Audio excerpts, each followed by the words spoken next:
주님께서 여러분과 함께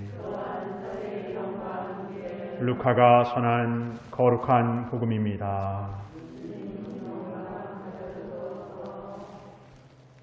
모세의 율법에 따라 정결례를 거행할 날이 되자 예수님의 부모는 아기를 예루살렘으로 데리고 올라가 주님께 바쳤다. 주님의 율법에 태를 열고 나온 사내 아이는 모두 주님께 봉헌해야 한다고 기록된 대로 한 것이다. 그들은 또한 주님의 율법에서 산 비둘기 한 쌍이나 어린 집 비둘기 2마리를 바치라고 명령한 대로 제물을 바쳤다. 그런데 예루살렘에 시메온이라는 사람이 있었다. 이 사람은 의롭고 독실하며 이스라엘이 위로받을 때를 기다리는 이였는데 성령께서 그 위에 머물러 계셨다. 성령께서는 그에게 주님의 그리스도를 뵙기 전에는 죽지 않으리라고 알려주셨다. 그가 성령에 이끌려 성전으로 들어갔다. 그리고 아기에 관한 율법의 관례를 준수하려고 부모가 아기 예수님을 데리고 들어오자 그는 아기를 2 팔에 받아 안고 이렇게 하느님을 찬미하였다. 주님, 이제야 말씀하신 대로 당신 종을 평화로이 떠나게 해주셨습니다. 제 눈이 당신의 구원을 본 것입니다.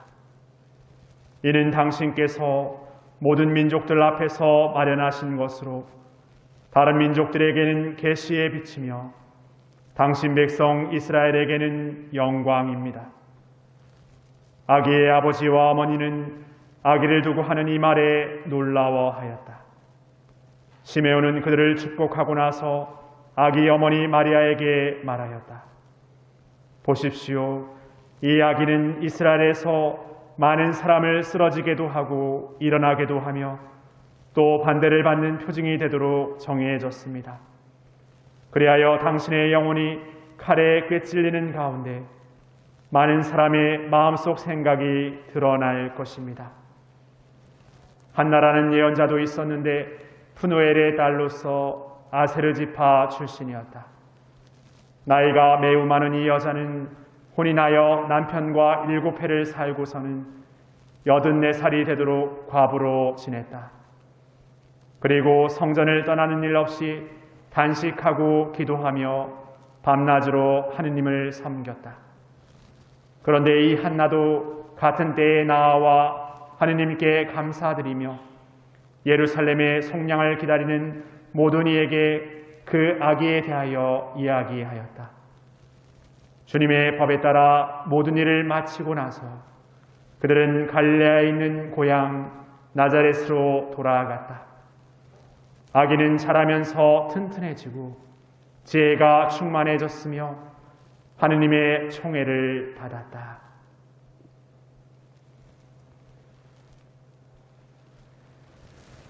주님의 말씀입니다.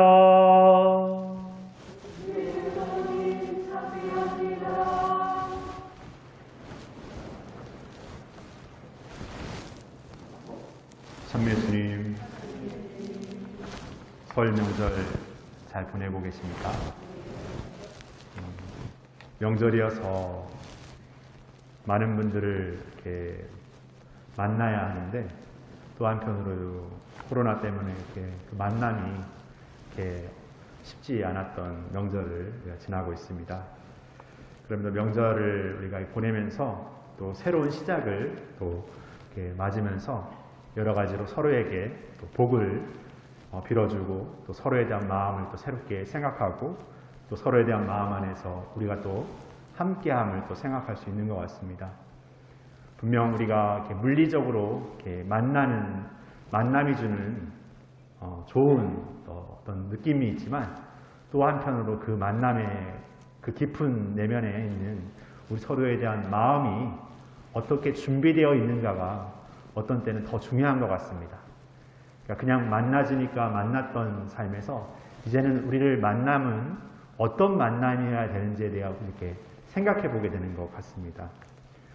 오늘 예수님께서 태어나시고 40일이 되는 그 날에 마리아와 요셉 성 가정의 부모님은 예수님을 성전에 하느님께 봉헌하기 위해서 성전으로 이렇게 들어오게 됩니다. 성전에 들어와서 예수님은 시메온이라는 그리고 한나라는 예언자를 이렇게 만나게 되는데, 이 만남의 이야기는 동방에서 만남의 축일이라 할 만큼 이 만남의 의미를 굉장히 의미 있게 부여합니다. 젊은 부부와 나이 든 노년의 노인들의 만남, 젊은 세대와 어쩌면 우리의 어른 세대의 만남, 그리고 율법을 준수하려는 이들과 예언을 하는 이들의 만남, 뭔가 원칙을 중시하는 것과 뭔가 미래를 예언하고 미래에 대한 어떤 비전을 이야기하는 만남. 근데 여기에는 어떤 의미에서 보면은 뭔가 미래에 대한 좀 개혁적이고 새로워진 비전은 조금 어떻게 보면 젊은 세대의 상징이고, 뭔가 원칙과 법칙을 준수하는 것은 어른 세대의 상징인데 약간 이게 뒤바뀌어 있습니다.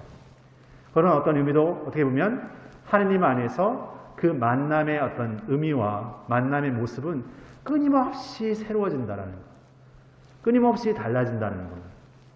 하느님과 인간의 만남, 그리고 인간과 인간의 만남이 하느님 안에서 끊임없이 새로워지는, 그 새로워지는 그 가장 중요한 요소는 가장 먼저 그 만남의 원천인, 다시 말해 그 사랑의 원천인, 믿음의 원천인 하느님과의 늘 새로운 만남이 있다는 겁니다. 오늘 이 성전에서 벌어지는 이 작은 이야기 안에도 우리가 하느님 안에서 함께함이라는 그 만남의 생활의 의미를 다시금 곱씹게 되는 것 같습니다. 그래서 오늘을 초봉헌축일이기도 하지만 주님 봉헌축일이기도 하지만 주님 봉헌축일이기도 하고, 한 해 동안 쓰일 초를 이렇게 우리가 축복하고 봉헌하기도 하지만, 오늘 이날은 이렇게 축성생활, 봉헌생활, 수도자들, 하느님께 자신을 온전히 봉헌해서 살아가는 삶을 살아가는 이들의 그 삶을 우리가 기억하고 기도하는 날이기도 합니다. 그들의 삶은 자신의 삶에 있어서 끊임없이 하느님과의 끊임없는 새로운 만남 안에서 함께하는 생활, 공동으로 살아가는 어떤 삶을 통해서 자신이 하느님 안에서의 그 만남의 생활을 끊임없이 하느님 뜻 안에서 펼쳐내는 삶의 상징이고 대표라고 할 수 있는 것이죠.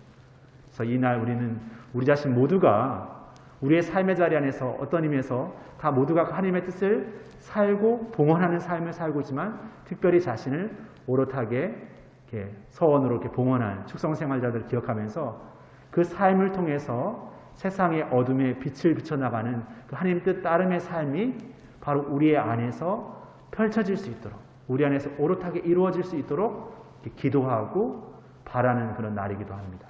더불어서 우리 자신도 오늘 봉헌되는 이 초의 모습처럼 한 사람 한 사람이 세상에 나아가서 그 작은 빛의 촛불이 돼서 자신을 태우며 세상을 밝히는 그 촛불다운 그 빛, 그 초의 모습다운 삶을 우리 삶 안에서 살아내는 그 소중함을, 그 값짐을, 그런 의미 있는 나라는 것을 기억하면서 그 함께함의 삶에서 그런 삶을 다시 새롭게 살아가는 길을 청하는 날이기도 합니다. 그래서 오늘 우리는 이렇게 주님 봉헌축일 안에서 미사를 거행하면서 미사 안에서 성체를 모시고 다시금 우리 안에 오늘 우리에게 오시는 예수님을 우리 가운데 모시고, 그런 주님을 모신 새로남의 존재로서 세상에 나아가서 또 새로운 빛으로 세상을 밝히는, 새로운 만남 안에서 주님을 증거하는 그런 새로남의 또 증거자의 삶을 시작하는 것입니다. 이렇게 우리의 새해를 맞아서 이 봉헌축일을 봉헌하면서 우리 각자 모두가 다시금 그분의 진정한 하느님의 촛불이 돼서 세상에 나아가서 빛을 비추고 살아가는 그런 증거자가 되기를 소망했으면 좋겠습니다. 원래 우리가 만나게 될 수많은 만남 안에서 단지 만나져서 만나지고 그냥 만나야 되니까 만나는 만남이 아니라 그 만남 안에서 내 자신이 더욱더 하느님, 예수님다운 삶으로 섬기는 그런 만남의 삶을 살 것을 새롭게 다짐해 봤으면 좋겠습니다. 잠시 묵상하겠습니다.